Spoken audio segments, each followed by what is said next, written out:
नमस्कार दोस्तों, आज हम बात करेंगे एक वायरल चैटबॉट ChatGPT के बारे में, जो कि आज इंटरनेट पर छाई हुई है। लेकिन उससे पहले अगर आपने अभी तक मेरे चैनल को सब्सक्राइब नहीं किया तो सब्सक्राइब कर बेल आइकन दबाना मत भूलिएगा।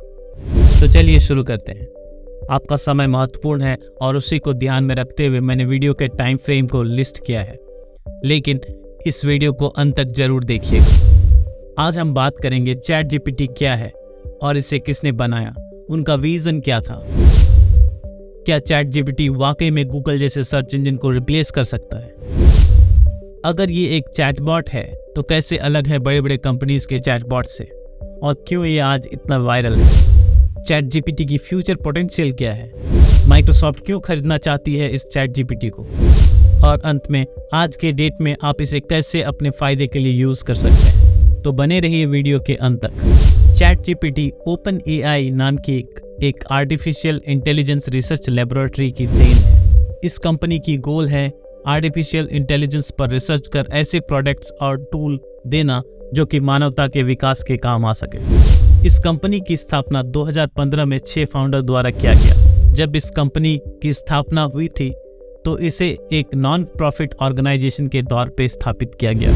इनके फाउंडर में आज के इनके CEO सैम अल्टमैन और टेस्ला के CEO इलॉन मस्क भी शामिल हैं। हालांकि 2018 में इलॉन मस्क ने बोर्ड से रिजाइन कर दिया क्योंकि टेस्ला भी फ्यूचर में AI पर काम करने वाली थी और ये उनके लिए कॉन्फ्लिक्ट ऑफ इंटरेस्ट होती। इस कंपनी का गठन इस विजन से किया गया था कि इसके रिसर्च और पेटेंट पब्लिक में फ्रीली अवेलेबल होंगे, बेसिकली एक नॉन प्रॉफिट ऑर्गेनाइजेशन की तरह। लेकिन 2019 में ज़्यादा फंड आकर्षित करने के लिए इस कंपनी ने ट्रांजिशन किया एक नॉन प्रॉफिट ऑर्गेनाइजेशन से एक कैप प्रॉफिट ऑर्गेनाइजेशन की तरफ, और जिसको नाम दिया गया OpenAI LP। ये आज भी OpenAI नाम की नॉन प्रॉफिट ऑर्गेनाइजेशन के अंडर काम करती है। आज OpenAI के रिसर्च के बदौलत इनके पास काफ़ी वायरल प्रोडक्ट्स हैं, जिनमें 2 मुख्य वायरल प्रोडक्ट हैं, DALL-E और ChatGPT। DALL-E जो कि एक डिजिटल इमेज बनाती है बेस्ड ऑन टेक्सचुअल डिस्क्रिप्शन। अगर आपको इसके बारे में कुछ डिटेल जानकारी या इसके एल्गोरिदम के बारे में डिटेल जानकारी चाहिए तो कमेंट बॉक्स पे ज़रूर लिखिएगा। आपके कमेंट्स के आधार पे मैं उस पर वीडियो बनाने की कोशिश ज़रूर करूँगा। अब आते हैं ChatGPT, जो कि आज की टॉपिक है। ChatGPT एक चैटबॉट है जो कि एक हैवी टेक्सचुअल डाटा पर ट्रेन किया हुआ AI मॉडल है।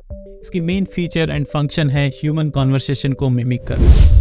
आप इससे अपने लैंग्वेज में कुछ भी सवाल टाइप कर पूछ सकते हैं और ये आपको उसी लैंग्वेज में उत्तर देगा, और वो इतनी अच्छी तरह से उत्तर देगा कि आप कभी सोचेंगे भी नहीं कि एक मशीन से आ रही है। तो मैं आपको ले चलता हूँ ChatGPT के पेज पर और दिखाता हूँ कुछ demo.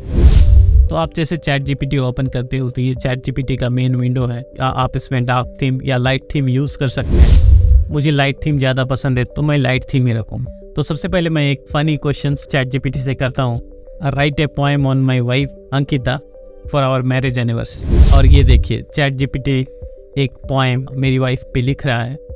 My love for you will never cease Ankita, my heart and souls release through laughter and through tears together we have faced deepest fears. So ये एक बहुत ही अच्छा एंड वेल ऑर्गेनाइज्ड पोएम कह सकते हैं। क्योंकि मैंने इंग्लिश में क्वेश्चन की, मुझे ये पोएम इंग्लिश में मिली। चलिए देखते हैं क्या ये इसको हिंदी में ट्रांसलेट कर पाती है। सो मैंने लिखा please write the poem in Hindi, और ये देखिए ये ऐप इस पोएम को हूबहू हिंदी में ट्रांसलेट कर रही है। इसके जगह मैं इससे यह पूछ सकता हूँ क्या ये मुझे एक हिंदी में पोएम बना के दे सकता है ना। इसके बाद मैं ट्राई करता हूँ कुछ सीरियस क्वेश्चंस जो कि से इलीगल हो, जैसे बॉम्ब बनाने की विधि। तो मैंने ट्राई किया सुतली बॉम्ब बनाने की। जैसे मैंने इससे पूछा सुतली बॉम्ब कैसे बनाते हैं, तो इसका रिस्पॉन्स है I am sorry but I am not able to help you with that request because it's not safe and illegal to make और यूज फायरवर्क्स स्पेशली सुतली bomb which is type of crude explosive device that is not only dangerous but also can lead to serious injuries और death. सो ये app मुझे ये suggest कर रहा है कि अगर मुझे सेलिब्रेट करना है तो मुझे इसको सेफ एंड लीगल अल्टरनेटिव ढूंढना चाहिए इंस्टेड ऑफ सुतली बॉम्ब, जो कि एक इलीगल बॉम्ब है और ये कतई सेफ नहीं है। मेरा नेक्स्ट क्वेश्चन था रतन टाटा के बारे में। सो मैंने लिखा रतन टाटा के बारे में कुछ बताइए, एंड देन उसने रतन टाटा के बारे में मुझे हिंदी में एक शॉर्ट नोट दिया। और ये बहुत ही अच्छे से हिंदी लिख रही है और ये ऐसे ऐसे वर्ड्स यूज़ कर रहे हैं जो कि as a Hindi speaking person मैं खुद भी नहीं करता। तो ये था चैट जीपीटी के बारे में। सो अब बात करते हैं क्या वाकई ये गूगल जैसे सर्च इंजन को रिप्लेस कर सकती है। तो मेरा मानना है कि ये गूगल जैसे सर्च इंजन को रिप्लेस तो नहीं कर सकती, क्योंकि गूगल जैसे सर्च इंजन और इसकी यूज़ केसेस काफ़ी डिफरेंट है। जब आप गूगल में कुछ सर्च करते हो तो आपको लाखों पेजेस और इन्फॉर्मेशन आपके सामने आते हैं, लेकिन इसका बेनिफिट भी यह है कि आपके पास बहुत सारे कंटेंट रहते हैं। एक बार में आपको बहुत सारे रिलेटेड कंटेंट मिल जाते हैं जो कि आपको चैट जीपीटी में नहीं मिलते।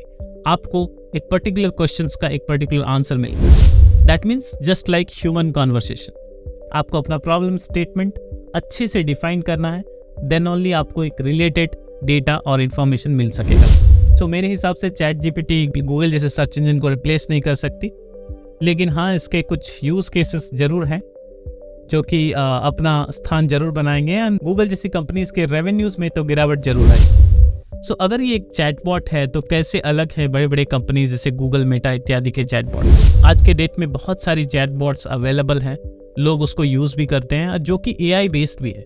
इवन जैसे गूगल, मेटा, इन सब कंपनियों के चैटबॉट भी एआई बेस्ड ही है। जो डिफरेंस है वो ये है कि गूगल और मेटा जैसे प्लेटफॉर्म उसको प्रोप्राइटरी डेटा पर ट्रेन करते हैं।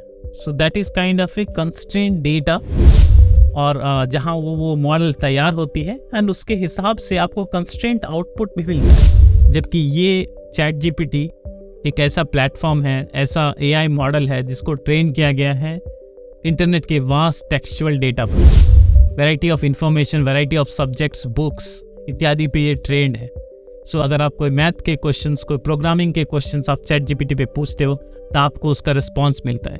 जबकि अगर आप यही क्वेश्चंस आप गूगल या मेटा के चैटबॉट पे पूछे तो ये शायद आपको वो आंसर ना दे पाए, क्योंकि इनकी जो डेटा सेट है वो लिमिटेड थी और इसको कभी भी प्रोग्रामिंग डेटा या फिर बुक्स पे ट्रेन ना किया गया हो, एंड सो आपको उसका आंसर वो बॉट नहीं दे सकता।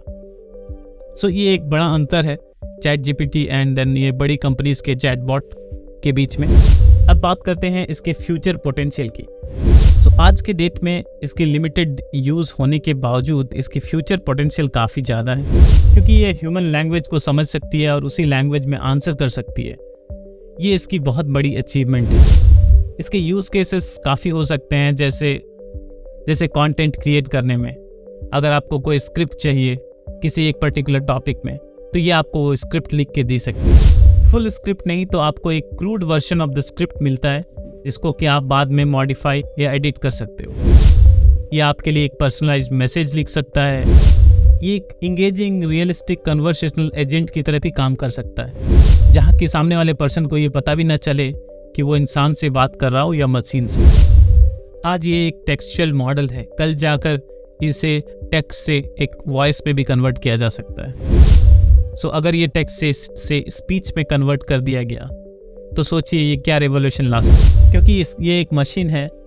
डेटा प्रोसेस और डेटा को कंज्यूम करने की क्षमता इसमें काफ़ी ज़्यादा है। सोचिए अगर आप इस चैटबॉट को ट्रेन करते हैं लॉ के बुक से, यानी कानून की किताब से, मेडिकल की किताब से, इंजीनियरिंग की किताब से, एंड देन ये आपको उससे रिलेटेड सारी जानकारी आपके पास अवेलेबल करवा सकती है।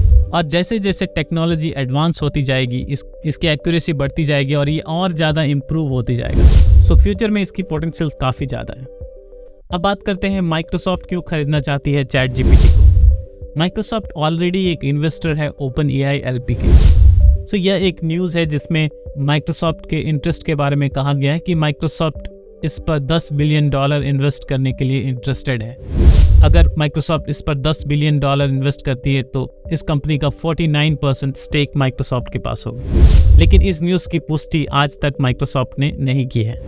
लेकिन अगर माइक्रोसॉफ्ट इस पर इन्वेस्ट करता भी है तो ये एक गैम्बल नहीं होगा। चैट जीपीटी जो प्लेटफॉर्म है ये आज मनी बर्न कर रही है। जैसे ही आप उस पर कुछ सर्च कर रहे हो तो उसको प्रोसेस करने के लिए वो कंप्यूटिंग पावर का यूज़ करती है, एंड देन कंप्यूटिंग पावर आपको फ्री में नहीं मिलती।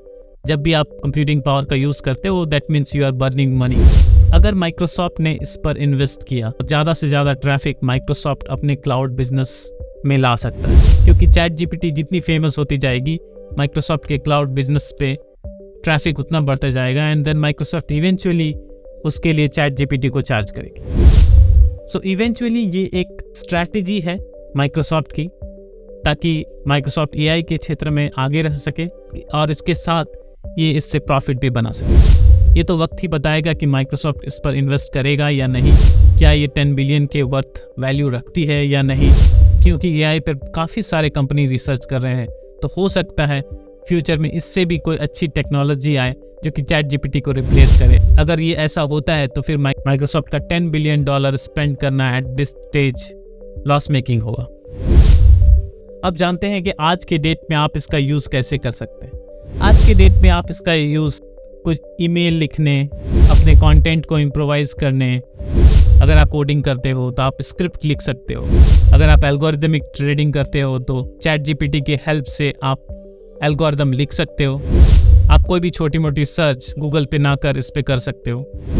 सो ये छोटी मोटी यूज़ केसेस आज के डेट में आप इसे कर सकते हो।